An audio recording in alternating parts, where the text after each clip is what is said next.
What's good, everyone? Welcome back to Cleveland Sports Unfiltered. And today we will be talking Browns. And I think that the Browns are showing you, and Andrew Berry is showing you, that we are trying to reestablish and establish a new identity, which is being, and when I say reestablish, I mean being this smash mouth run first football team that we were from, I would say, about 2020 up until when was Nick Chubb's injury? Up until Nick got that catastrophic knee injury, we were a smash mouth run first football team. And not only did Nick Chubb, the great Nick Chubb, getting that catastrophic injury hurt us. Also, the one to cater to Deshaun, but that's understandable because you do want to cater to your quarterback, and your quarterback was somebody who was more pass happy than somebody who just wants to hand the ball off and all of that good stuff. But from from what the Browns have done so far in free agency, first starting off going and trading before free agency started, they're going to trade for Titus Howard and also giving him a 3-year extension, bringing back Tevin Jenkins, signing center earlier, as the recording of this video earlier, in the night or in the day, Elijah Jenkins, no relations. They're going also to sign Zion Johnson, and left tackle is TBD. There are some rumors that the Browns are interested in some guys that's still available, but also there are a few tackles in the draft that you may get. Not saying that we'll take the right tackle and flip him. I think that's what Titus can do if they do get a tackle in the first round or with the first pick. I do think they'll have that tackle. If they pick a right tackle, they'll have him play right and flip Tyvis to left, or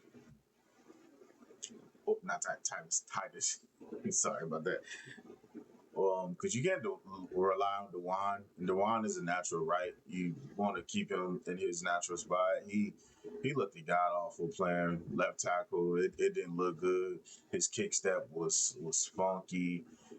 He just got beat by speed every time. You couldn't beat him with power because he's a giant dude, and like once he get his hands on you, if you try to bull rush him, you really couldn't do that. But the speed guys like TJ, could just bend the corner and just easily get around Dewan.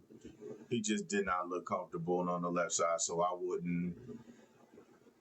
not go back to that experiment. But you never know. This is a new coaching staff and a new offensive line coach in Warhawk. So, and if you look at the Baltimore Ravens, they were a smash mouth, run heavy team. That's why I think where the Browns are going back to their identity of being a run heavy team.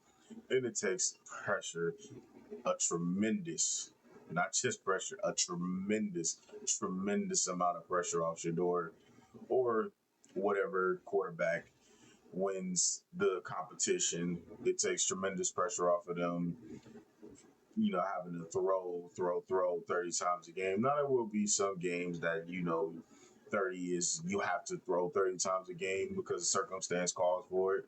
Either you're down or it's just a close game and the pass game is working and, the run game not working.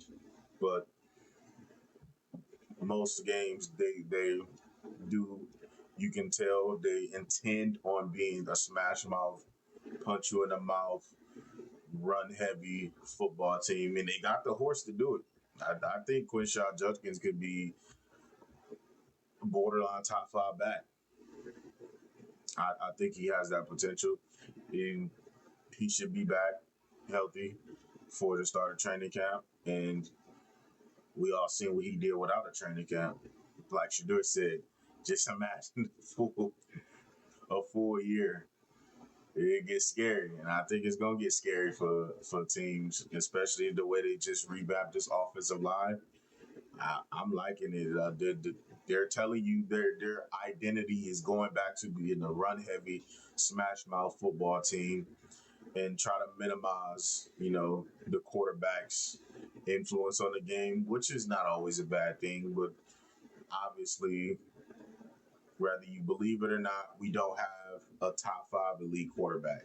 It is just what it is, and Shador's a young guy who knows what the other guy they're going to go out and get, what age he is, but I'm pretty sure he's going to be a young guy, whether it's the draft or pick somebody up, but more than likely it's going to be somebody probably in the late part of the draft to compete with Shador, or they may shock us and throw a fifth or fourth. I won't throw a fourth. They may throw a fifth at Anthony Richardson and go a trade for him and have him compete with Shador, but whoever wins the competition and whoever is the day one starting quarterback, and even if it is a veteran like Deshaun, if he was to win it out somehow, they need a strong running game because we don't have, as of now, we don't have the horses to throw, be a throw heavy team. And that's just not what the Cleveland Browns style is, in my opinion. I always think we were better when we were a run first team. And over the years with Kevin, and of course, you got to cater to the quarterback. But over the years, the degradation of the run game was one of his downfalls. Wanted to stick with that line for way too long. That 2020 core line, wanted to stick with that way too long. I think that was one of his downfalls. But this isn't a Kevin video, but yeah, I'm just making a point that, need better linemen and for the run game. But I think that this is a massive step into showing everybody that we're going back to our Smash Mouth identity, and hopefully we don't, in big games, we don't go away from that being a run heavy team, because I would like to ask Todd Monken, like, in those big games over the years in Baltimore, what in the hell, where was the run game? I do find that baffling. He was the OC. Now, more than like, he won't throw his buddy Harbaugh under the bus, and he'll probably take the blame.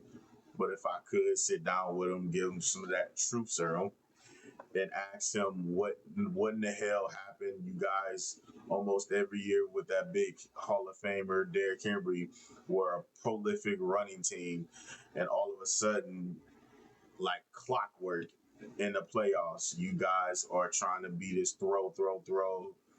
Now I get it. You guys, you have an elite quarterback, you have an MVP, a Hall of Fame quarterback who can make all the throws, but do what got you to the dance.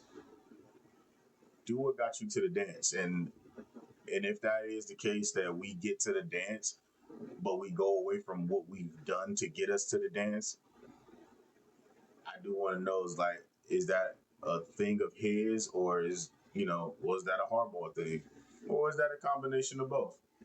That's just a question that I would like to know. Because nobody ever seems to want to know that question, but that's a question I want to know.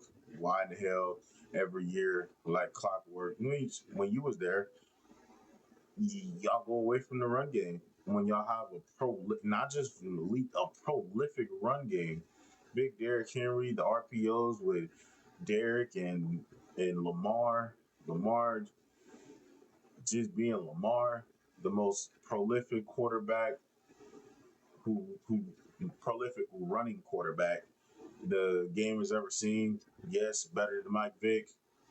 I don't care what anybody says. He's better than Mike Vick. He's a better runner, passer, you name it. He's better at it than Mike Vick. That's just my opinion. But I would like to know, why were you going away, especially when you had a good blocking scheme, line, and you had the back? I would want to know those questions, but those are just my thoughts on what I think the Browns are gonna be as far as style on the offensive side of the ball. You guys let me know what you think in the comment section below. And until next time, peace.